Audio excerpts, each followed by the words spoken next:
We have a neat, different topic this afternoon. We're going to talk about tattoos. I'm a rookie, don't have any tattoos, have a lot of questions about them. And I have with me Andrea Young. She's the expert on tattoos.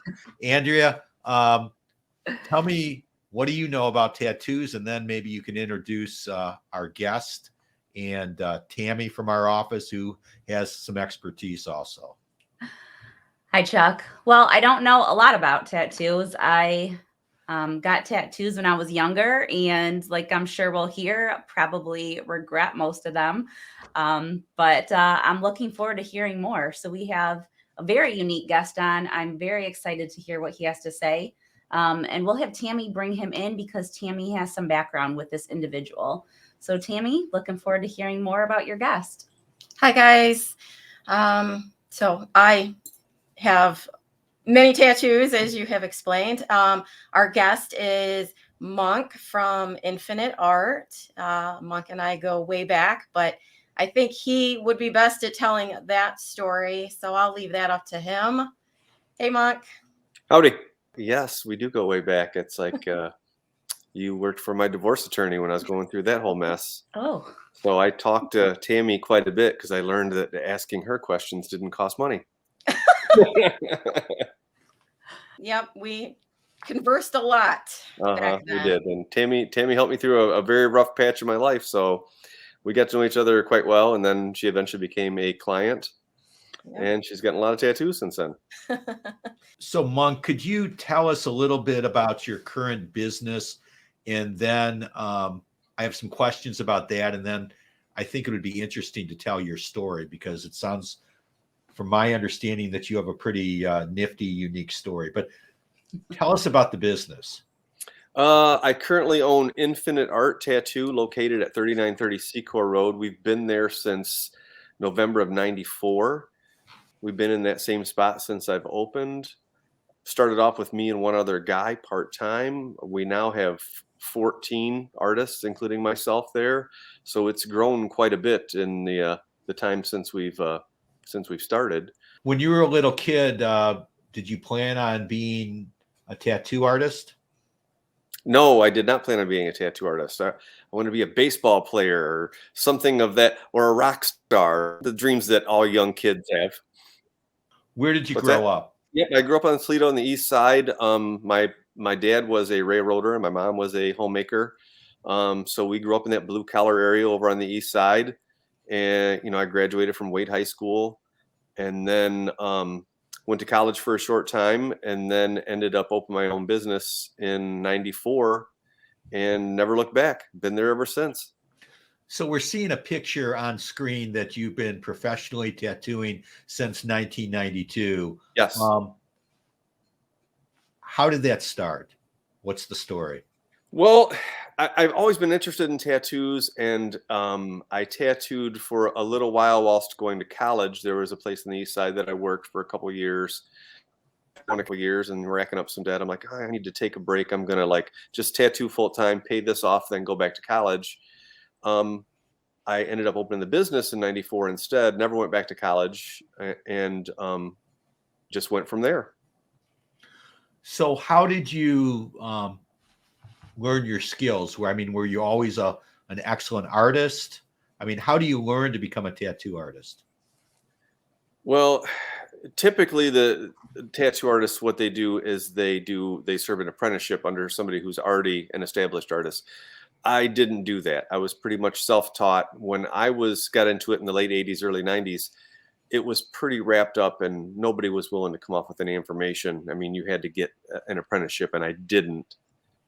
So I struggled with the medium of skin for a long time until finally I started going to some conventions and getting some experience there. And I would get tattooed by these guys that I really looked up to, and they were doing amazing work, amazing color stuff. And I would ask them how they did it, what kind of needles they were using, what kind of inks they were using. And I figured, well, I'm paying these guys, I'm going to get as much out of them as possible. And that's what I did. I built that up over the years and became friends with a lot of these guys who are big names in the business. And that's really how I kind of worked myself into where I was. And I I got to a point where I really wanted to get better, and I'm like, I'm going to start pushing forward. And then I started doing these drawings of whole sleeves, and I would get people to say, hey, I want a whole arm to do this whole thing. And I would give them a cut rate on it and do something that was, I considered my style, and I wanted to push forward and just get better and better. It's just a matter of always wanting to push forward and progress, always. So how do you start practicing like that? I mean, do you start right away on skin? No, usually, like I just got done apprenticing my oldest son. He's tattooing now. He's 19.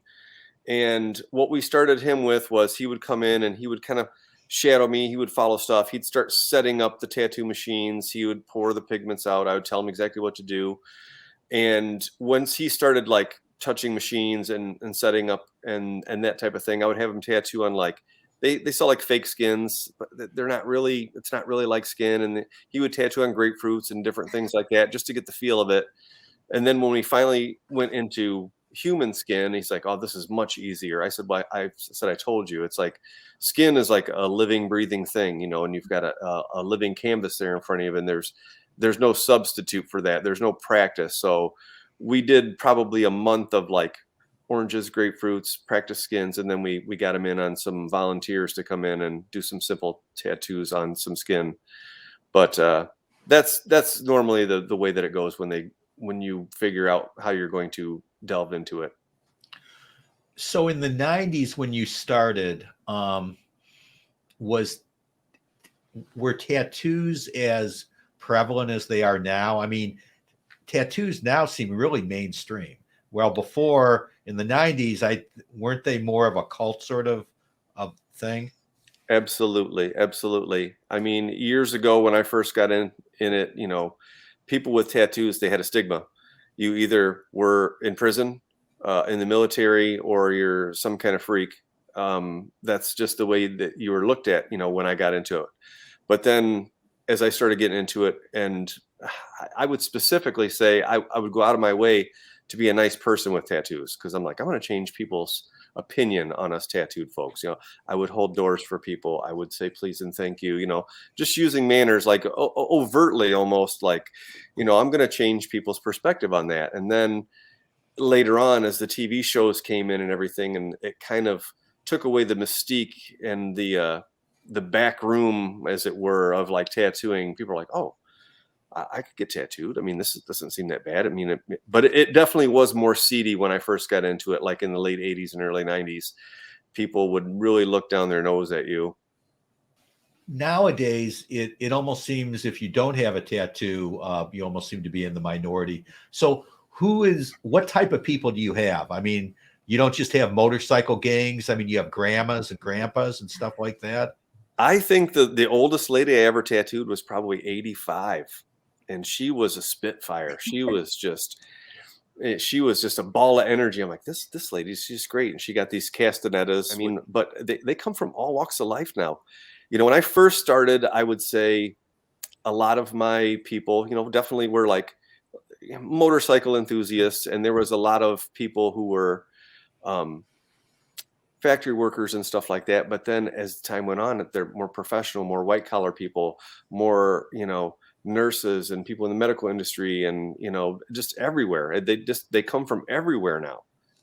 Now, is it a difference in tattooing someone in their 80s as opposed to in their 20s? How does that work? Well, all skin is different. Obviously, somebody who's had 80 summers on skin, the skin can be a little bit more beat up, weathered, what have you. But I mean, they're just fine. And then there's people that tattoo that are 35 that are sun worshipers, that their skin almost tears when you tattoo it. Wow. So I guess it just matters how they take care of their body over time. I'd go more on the individual than I would on like an age of someone's skin. I mean, there are all different skin types. And, just as a rule, I'd say a lot of my guys who are construction workers who are outside, who get weathered, their skin's pretty rough, and they're pretty rough healers. Now, you hear with getting tattoos to stay out of the sun and keep them from light. Is that true? Well, it's good to stay out of the sun as much as you can anyway, just because it will beat your skin up. But yeah, I mean, there are inks, that can fade a little bit more quicker when you get out into the sun. A lot of the yellows and oranges and stuff that I used to use years ago. I mean, I've had people come in that got like so they got a koi fish, and they used a lot of red, orange, yellow, and the orange is gone. It's just gone. I mean, and that has a little bit to do with the sun, but more to do with the pigments. So tattoo pigments are basically, say like orange pigments, they're little microscopic flakes in a carrier fluid. And when you push those into the skin under the third and fourth layer, those pigment flakes stay there, and the carrier fluid just gets flushed away by the body. Now, what we've learned is the bigger the pigment flake, the more permanent they are in the skin. But the harder it is to push them in, and the more damage that you can do. Now, it's a balancing act with the people who make the tattoo pigments to make them just big enough to push in there and make them permanent, but not make them too small to where the body washes them away over time. And that's what we're having a hard time with some of the oranges that we used, 10, 20 years ago. They would be almost the pigment flakes were too small, and it was easy for the body to wash it away. Because once that pigment's in there, your body wants to flush it away. It works overtime to get rid of any kind of foreign materials that's in your skin. But if the pigment flakes are just big enough, they'll stay there and they'll become permanent. So I have some questions about your business. Sure. I'm impressed with your website. It's really good. So what is the website if somebody wants to look for it? Well, you can either go to iatattoo.com, which is IATATTOO.com, or we also have Infinite Art Tattoo, all one word.com. Both of those we own. So both of those will take you to the same website. So on the website, you have either a picture or a caricature of your various 14 tattoo artists. And it's interesting because you can click on the picture and you see a lot of work by the individual artist. And a lot of that is really good stuff. Where do you get most of your business from? Just people looking on the website, or referrals from friends, repeat business? Well, my personal, where I get a lot of mine are repeat clients. I mean, there was a guy the other day that I tattooed. He's a younger kid, 26, and I've been tattooing him since he's 18. So he's been coming there 8 years. I've had somebody in the other day that she said, I've been coming to you for 21 years. So, I mean, it's a lot of repeat clients, a lot of multi-generational clients, like people that I had tattooed years ago now are bringing their kids in. The one you're showing right now, this Phases of the Moon, that was one of my more recent pieces. It was my son's friend Camden, that was his mom. She came in and got this, a complete forearm, like all the way around. So it's word of mouth, it's repeat business, it's friends and family that comes from all over. And I think she's in the medical field. So do most people come in with like a picture? Hey, Monk, I want you to tattoo this, or do they ask you for ideas? How does that come about? Definitely some of them come to me with verbatim things. They're like, here's a piece of artwork. I want this exact thing. That guy I was telling you just a few minutes ago that's been coming to me for 8 years. He'll come in with a piece of artwork and go, just replicate this. That's usually pretty straightforward, pretty easy. But the stuff that you're seeing right there, especially the sleeve on the right there, that's the wave, Hakusai's Great Wave, which is based off of a Japanese artist's print. Now it's my take on it, but then he wanted like 9 other things in there, and it was a whole sleeve, and I'm like, 9's too many. Let's kind of pare that down to 4. So he wanted a squid, a koi, and then maybe a lotus, and then the Great Wave, and that's what we pared it down to. But most of that is my interpretation of specific things. Like he's like, I want a squid, you draw it your way. I want a koi, you draw it your way. I want waves that go up into the Great Wave, and I definitely do water my way. I have a few different ways of doing water. And the one on the left-hand side, that girl used to work for me, CJ, and she goes, I want a snowflake on my hand. And she's like, you do it how you do it. So that's what I did. And I just, try to like come up with inventive ways of doing something, even if it's something simple. I'm like, how can I make this look cool? How can I make this look, where people are going to go, this is amazing, I love it. And I remember her with that snowflake on her hand. I'd catch her staring at it. I go, what are you doing? She goes, I'm just staring at this. This is one of the ones where I drew up a sleeve and I specifically asked for a blank arm. So I did an earth, water, fire, and air sleeves. And this was the earth version. And I let the client pick one thing that they wanted in with it. And she goes, I want butterflies. So we did this kind of like earthy stuff on the outside, and on the inside, we did these ethereal looking butterflies that kind of glow. So that developed into one of my styles too, where I do this kind of glowing type stuff. So how do you want a client to contact you? Would you call and set up an appointment for a consultation? Just come in off the street? I mean, what's the best way? There's no best way. People contact me through Facebook Messenger. They contact me through text. They contact me at the shop. They'll text me on my cell phone. I would say probably the phone is the worst way. I don't like to talk on the phone. If they just send me messages is probably the best way. And then I have a scheduling app that I use called Acuity. So basically I send them the link, and it's either a tattoo in progress or a new tattoo, and they can click on that and they can see my availability on a calendar and click on a specific date. And then we have intake forms on there that says, oh, what kind of tattoo you're getting. It lets you kind of get specific and upload pictures as references and that type of thing. So it's pretty easy. It's pretty straightforward nowadays. I mean, with nowadays, there's so many ways of communicating. You can kind of contact me any way you want. How long does it take for a tattoo? Again, that's going to depend on how big it is, the detail that's involved. I mean, you showed one of my tattoos there a while ago that a girl got like a sleeve, and she didn't get towards the inside. I think we knocked it out in 7 sessions, about 3 to 4 hours a piece. How would you describe your style? As an artist, I don't really think I have a style, but when you're talking about specific styles of tattooing, I'm definitely not traditional. I would call it neo-Japanese painterly. So there's some Japanese influences in there. There's some painterly influences, meaning sometimes I don't necessarily have an outline on things. It might just be an edge instead of an outline. Sometimes I'll do outlines. I mean, new school, neo-traditional, neo-Japanese. Yeah, this was a perfect example of like a neo-Japanese stuff. That's my water mixed with some Japanese elements and that type of thing. Now, this guy came to me. He drove from New Jersey to get tattooed by me, and he wanted a chest piece with a complete sleeve. And I usually only work in 4-hour blocks, but this guy made an exception because he was driving 10 hours. So he would come in and he would sit one day, and then he would sit the next day, and I'd block off the entire day for him. And I think one day we sat 7.5 hours, and then the next day we sat probably 2.5. And he was a trooper. I mean, to get tattooed that much. So that was 4 sessions to get that entire thing done, that tattoo right there. What do you find the most challenging of your job?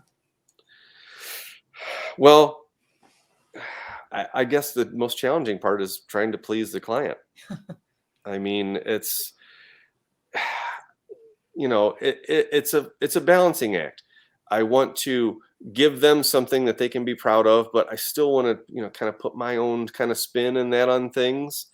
That's not to say that like I said, I won't just take a piece of artwork and replicate it. I still do that from time to time, but the challenge is definitely like trying to come up with something new, something cooler, something like, pushing myself, that little extra each time. I always want to get better. This was a fun piece. What about rewarding? Have you had like a super rewarding like tattoo that you've done where it just really has like struck a heart chord with somebody? Or yeah, I do a lot of stuff like that where people are, like memorial tattoos or that type of thing. Sometimes when I see people, when they get something like that tattooed, and that you can just tell it's very personal to them, and they get kind of emotional, that's rewarding. Rewarding for me is when I get done with something and I can't believe I did that. I was firing on all cylinders that day or something, or, I was channeling the right part of the universe, and the artwork just kind of happened. Are there anything you won't do? Any tattoos, or if someone's in a certain condition? Well, I mean, obviously I'm not going to tattoo you if you're, under the influence. I don't want to deal with anything like that. I mean, as far as like subject matter that I won't tattoo, I try to steer clear of portraits of people, I just don't like them. We have a guy at the shop who specializes in portraits, and he loves them, and he's really good at it, and he can knock them out of the park every time. I mean, I have done portraits in the past, and I just kind of steer clear of those. But other than that, I mean, I pretty much will tackle anything. Do you have a funniest story? I've got a few funny stories. I don't know how off color you want me to get on here, but there's been some people that have got some strange tattoos. I did one on a guy, and he had me do the Polish joke on him. So he got the two Polish fellows turning a ladder while the third one stood on it holding a light bulb. So, and he goes, all right, I want them to all have big noses and beer bellies. And that was a funny, I'm doing that tattoo. I'm laughing the whole time. I go, I can't believe you're getting this tattooed on you. And there was another guy that got one, and he got, I'm not sure you're familiar with the Clockwork Orange, but there's the Droogies from A Clockwork Orange. He got one of those. He got Greedo from Star Wars that, Han Solo shot, and then he got one of the villains with the mohawk from the Road Warrior, and he got two of them were sitting on a park bench, but they're all eating ice cream. And I said, all right, I'll bite. I got to ask, what's this tattoo about? He goes, even psychopathic killers have to have ice cream. Okay. And he drove up from Columbus, and that was like a one-day tattoo. I'm like, okay, this is kind of strange, but whatever. What's the most common body part that people want a tattoo on, and what's the most bizarre body part? Well, obviously the most common is arms. I tattoo more arms than anything. I mean, that's just, like the upper bicep shoulder area. Those are super common. As far as less common areas, I mean, I guess I don't think anything is, out of the ordinary anymore. I've gotten pretty close down towards girls, no spot, and they get that type of stuff. And a couple ladies got some very, things that were just for their husband to see, obviously. Don't tattoo a lot on girls' chests or guys' genitals, none of that stuff. It's like, it's pretty straightforward. Like I said, it's come a long way, so it's pretty mainstream. So people definitely get tattoos where they can show them off. So they tend to get them in very visible areas because they're paying a lot of money for them. They're proud of them, and they want to show them off. Do many people come in for cover-ups? Yes. About half my business is covering up something of some sort or another. I mean, I do a lot of that. I bet. I got a tattoo on my hip when I was younger, and it started out as a star. And then after several children, now it looks like Patrick from SpongeBob. So I might have to come see you soon. I can do that. I can pretty much cover. There's not been much stuff that I look at and say, I can't help you. I mean, with enough time and money, you can do anything. So what do you do in your off time? Off time? What's that? Yeah. Well, when you're not tattooing. Well, my fiance and I run a pretty lucrative house flipping business. So we do a lot of that stuff, and we're working on number 15 right now. Wow. All in the Toledo area, or where is that? Yeah. Mostly West Toledo, Sylvania. We try to keep where the resale is over 100,000. She's a real estate agent, so we've got the ins and outs of it down, and we do a lot of that. I love that. I mean, I do tattoos, and you deal with people, and then you end up being a therapist and that type of thing. So it's nice to go to a house where I'm just like tearing a bathroom apart and I don't have to listen to nobody, and I can just, just concentrate on making this bathroom look beautiful. Do you have set hours that you do tattoos? Yes, my hours are Monday through Thursday, 10 a.m. to 2 p.m. So I do one a day, like 4-hour blocks, and occasionally if I have to get people in, I'll do like a 3 to 6 or 3 to 7. But I try to not work Friday, Saturday, or Sunday. That's time I reserve for doing like house projects and that type of thing. Nice. Maybe you could talk a little bit about some of your other artists. Do they have specializations different than yours? Yeah, yes, most definitely. Everybody at the shop has their own sort of their style, their jam, as it were. We got Woody that works directly next to me. He's more of a traditional guy, thick black outlines, bold black color, super kind of simple stuff that you would have saw on a tattoo shop wall in 1950s and 60s. He loves that history of it. Then there's Brian Norwalk that specializes in biomechanical stuff. We've got Ethan, who's a newer artist. He does a lot of traditional stuff, more simple stuff. My son is doing a lot of the lettering and simple things that you do feet wet with that. Then we've got Andrea, she's really painterly, real feminine looking stuff. Tony does more graffiti looking work. Brad does the neo-trad. Mike does the black and gray and portraiture. Drew does he does portraiture as well, a lot of black and gray stuff, a lot of the floral patterns that you see nowadays. That's really popular. Dominic, he's kind of a workhorse. He does everything. Dave's a part-time guy. He's pretty versatile. Then we've got Jen. She's from Australia. She does a lot of really cool color stuff and color work. And then Shannon does same thing. She's painterly, does a lot of the color stuff. Would you do face? If someone came in and said, I want my face tattooed, is that's something you would do? Do you make them go through any kind of? Man, I usually don't, refuse anybody. But I mean, if you're of consenting age and you want something, it's not my job to try to talk you out of it. I mean, if it's something that's like totally not,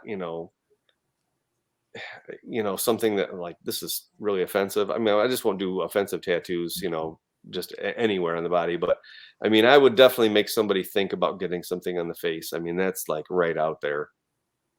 And do you have something on your head? I do.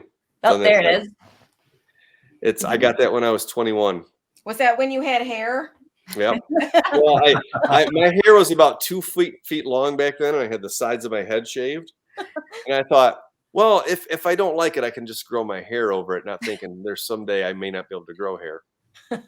Now, do you do tattoos on yourself at all? No, I usually don't. When was the last time you got one? It's been over 10 years since I've been tattooed. Wow. Any advice to anyone that's looking to get one, maybe a first timer that is thinking about it? Well, I mean, do your research. That's my number one piece of advice. It's like the internet's out there. It's like, that's the good thing about tattooing nowadays. You've got the internet. You can go there. I mean, people come to me and they'll pull like 3 or 4 different things. I like this style. I like this style. Can you do this? I go, yep, I can do that. And if they hit close to the pin, I'm like, yep, I can definitely do that. Now I have had people come to me and go, bring me these specific styles. And I go, oh, that's Mike. Oh, that's Drew. You should go to him. I'll pass it to whoever I think will do the best job. Aftercare. So what's the best aftercare after you get a tattoo? In my personal experience, less is more. I have had people overcare for tattoos, and there's probably a plethora of different aftercare products that people are constantly trying to sell you. Oh, this is the best thing for color, and this will do this. It's like what it all boils down to, I think, is you keep it clean for the first 3 days, just by washing it really gently with some mild soapy water, blot it dry, and then when it starts flaking a little bit, you can use a little bit of mild hand lotion for dry skin. I mean, I don't recommend ointments or anything like that. It's like a lot of that stuff is petroleum based. It clogs the pores. It can make you break out. I would say that your body knows how to heal itself.